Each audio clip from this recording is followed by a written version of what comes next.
기도드리겠습니다.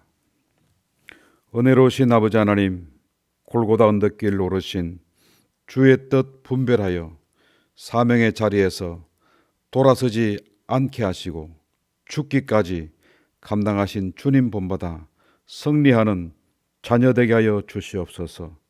오늘 하루도 말씀으로 시작하게 하셨사오니 우리 인생의 끝도 말씀이 되게 하여 주시옵소서. 반드시 주와 더불어 승리하는 복된 인생 되게 하여 주시옵소서. 아버지 하나님, 오늘 우리 모두에게 시험을 이기는 능력을 주시옵소서.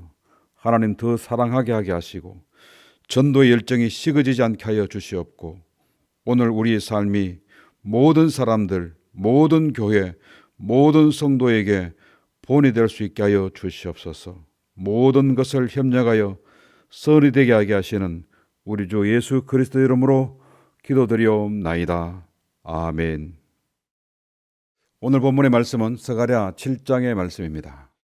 우리가 6장에서 생각했던 내용들이 7장에 들어오면서 더 분명하고 더 구체적으로 선명하게 어떤 의미인지 다가오고 있습니다. 이 스가랴서는 1장에서 6장까지 이 환상에 관한 내용들입니다. 이 환상은 하나님께서 이스라엘 백성들에게 위로해 주시는 메시지, 또 용기를 주시는 메시지, 또 세상의 모든 죄악을 제거하신다는 심판의 의지, 하나님의 나라가 영원하다는 것, 하나님의 영광이 성취되어지고 하나님이 승리하신다는 그런 내용의 말씀이 6장까지라면 7장은 이 분위기가 완전히 바뀌고 반전되어집니다. 이 사회의 정의, 윤리적인 차원을 넘어서 하나님은 구원받은 백성들이 어떻게 살아야 되는지 삶에 대하여서 기대하시는, 또 요구하시는 그런 말씀이 바로 7장에서 나타나고 있다는 것입니다. 여러분, 경건은 형식이나 표현으로 되어지는 것이 아니라 삶의 내용으로 되어진다는 것을 말씀하고 있습니다. 이 금식의 행위 자체가 경건한 것이 아니라 이 경건의 능력은 성도가 어떻게 살아가느냐, 고아를 어떻게 대하느냐, 이 가난한 자를 어떻게 대하느냐, 이 과부를 어떻게 대하느냐, 성도가 이 불의 앞에서 어떻게 대하느냐, 정의롭게 살아가느냐, 하나님의 공의를 실천하고 있느냐, 그렇지 아니하냐를 보고 있는 것입니다.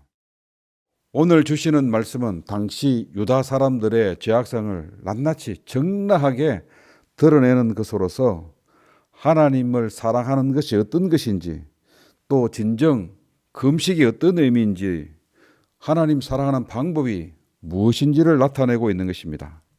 당시 유다는 멍에를 거부하는 황소처럼 완고하여서 하나님 말씀 듣기를 거부하고 당체 듣지 않으려고 하고 있고 하나님 말씀을 거부하고 있는 것입니다.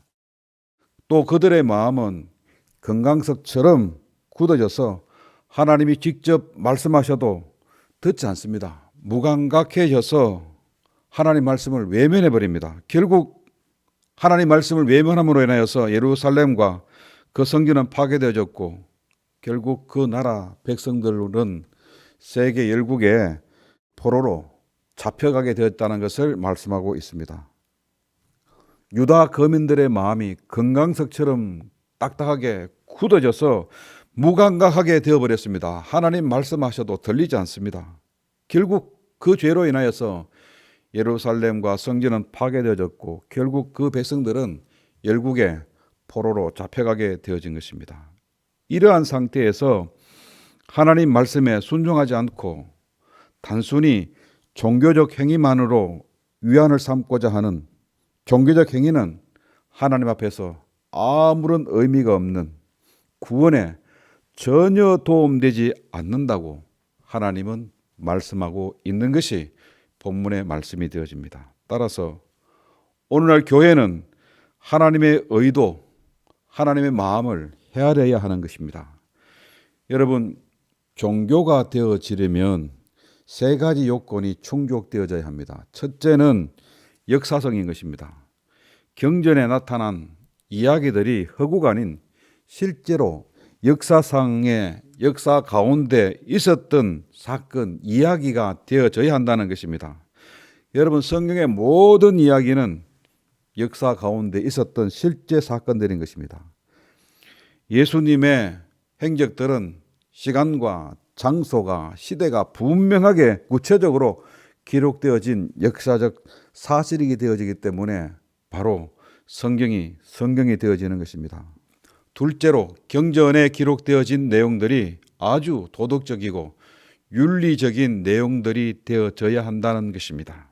이방 종교나 무속 종교들이 결코 고등 종교가 될 수 없는 것은 단순한 기복이나 액땜을 구하는 것으로 전혀 윤리적이지 못하고 도덕적이지 못하게 되어지기 때문에 종교도 될 수 없고 경전으로서 가치도 없는 것입니다. 셋째로, 내세성인 것입니다. 천당이 있어야 하는 것입니다. 기독교를 제외한 모든 종교들은 종교적으로서 가치가 없는 것은 단순히 윤리적이거나 철학적인 것으로 끝나버리고 만다는 것입니다.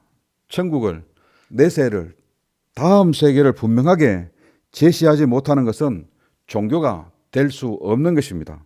기독교를 제외한 모든 종교들은 바로 이 부활, 내세성, 다음 세계를 제시하지 못하기 때문에 종교로서 가치도 없고 인정을 받지 못하게 되어지는 것입니다.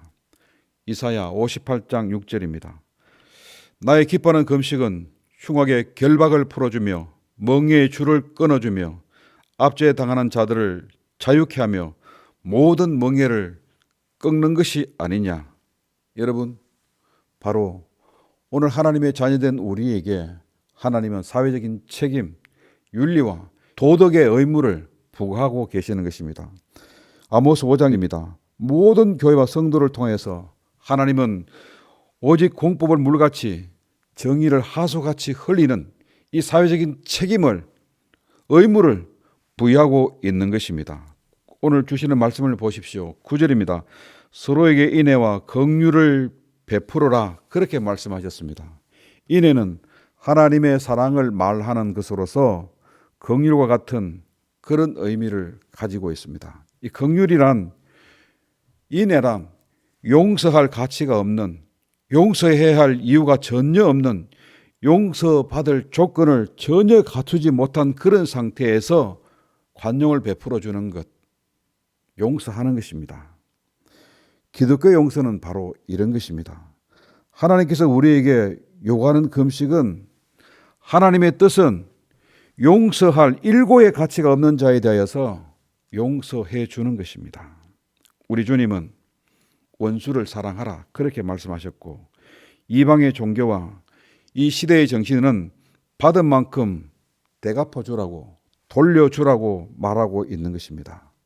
어느 날 율법사가 예수님께 물었습니다. 예수님, 어느 계명이 가장 큽니까? 예수님은 이렇게 말씀하십니다. 하나님 사랑하고 이웃 사랑하라. 이것이 첫째되는 계명이다. 그렇게 말씀하셨습니다. 여러분, 이 말의 뜻은 이런 것입니다. 이는 내가 하나님을 사랑하느냐, 이웃을 사랑하지 않고 하나님 사랑한다는 것은 거짓말이다, 이런 뜻입니다. 여러분, 종교적인 요양을 갖추었다 할지라도 그 마음속에 미움이 있고 정오가 있고 파괴가 있다면 하나님의 뜻을 온몸으로 거부하는 것이 되어지는 것입니다. 하나님을 기쁘시게 할 수 없거니와 자녀로서 합당하지 않는 것입니다. 이사야 58장 4절입니다. 보라, 너희가 금식하면서, 보라, 너희가 예배하면서 다투며 싸우며 악한 주먹으로 하는도다. 여러분, 금식은, 예배는 목소리로 하는 것이 아니에요. 원수가 줄일 때 먹이고, 원수가 우리 뺨을 칠 때 용서하라고 하신 그 말씀을 실천하는 것이 여러분, 우리의 금식이고, 우리가 드리는 예배이고, 교회의 개혁이고, 우리가 추구하는 교회 재건의 내용이 되어지는 것입니다.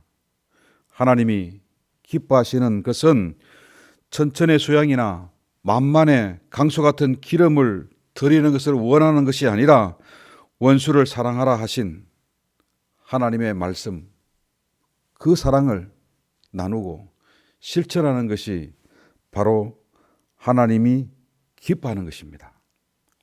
이 아침에 우리가 함께 생각하고자 하는 것은 본문을 통해서 주시는 말씀들을 통해서 다음과 같은 교훈을 얻고자 하는 것입니다. 이 종교적 행위는 진실된 마음이 동반되지 아니할 때 그것은 전혀 의미 없는 무의미한 것이 되어진다는 것입니다. 하나님은 그 백성들이 말씀을 따라서 살아가는 그 행위를 보고 그 행위를 보시고 기뻐하신다는 사실을 기억해야 합니다. 성도는 연약한 자들에 대하여서 무한한 관심을 가지고 하나님을 대신하여서 그들을 섬겨야 한다는 것입니다. 따라서 신앙과 윤리는 분리될 수 없는 불가분의 것입니다. 가난한 사람들, 소외된 자들에 대하여서 외면하고 그들의 아픔에 침묵한다면, 하나님의 자녀들이 빛된 삶을 거부한다면 이방 종교, 기복 종교로 전락하게 되어지는 것이고 분명 진정한 구원에서 제외되어진다는 사실입니다. 오늘 이 아침에 우리가 하나님 마음을 알아서 하나님 기쁘시게 하는 악을 선으로 이기는 교회와 성도님들 되시기를 소망합니다. 이제 다 함께 같은 기도의 제목을 가지고 기도하는 시간을 갖겠습니다. 기도 제목입니다. 악에게 지지 않고 악을 선으로 이기게 하소서. 그리스도의 마음, 용서하는 마음을 주시옵소서. 담임 목사 청빙과 새 직원 선출이 은혜롭게 되게 하여 주시옵소서. 원로 목사님의 신원을 강건케 하시고 환우들을 치유케 하소서. 그리고 각자 소원들을 가지고 기도하겠습니다.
은혜로우신 아버지 하나님, 우리 속에는 아직도 멍에를 지기 싫어하는 불순종이 남아있고 또 거치는 것, 끓이끼는 것들이 남아있어서 자유하지 못합니다.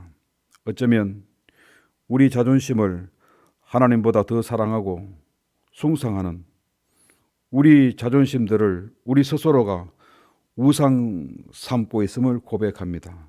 아직도 우리가 약하여서 악을 악으로 이기려 하고 원수 갚기를 갈망하는 죄의 습성들이 남아 있습니다. 아버지 하나님, 더 이상 우리가 조롱당하지 않도록 하여 주시옵소서.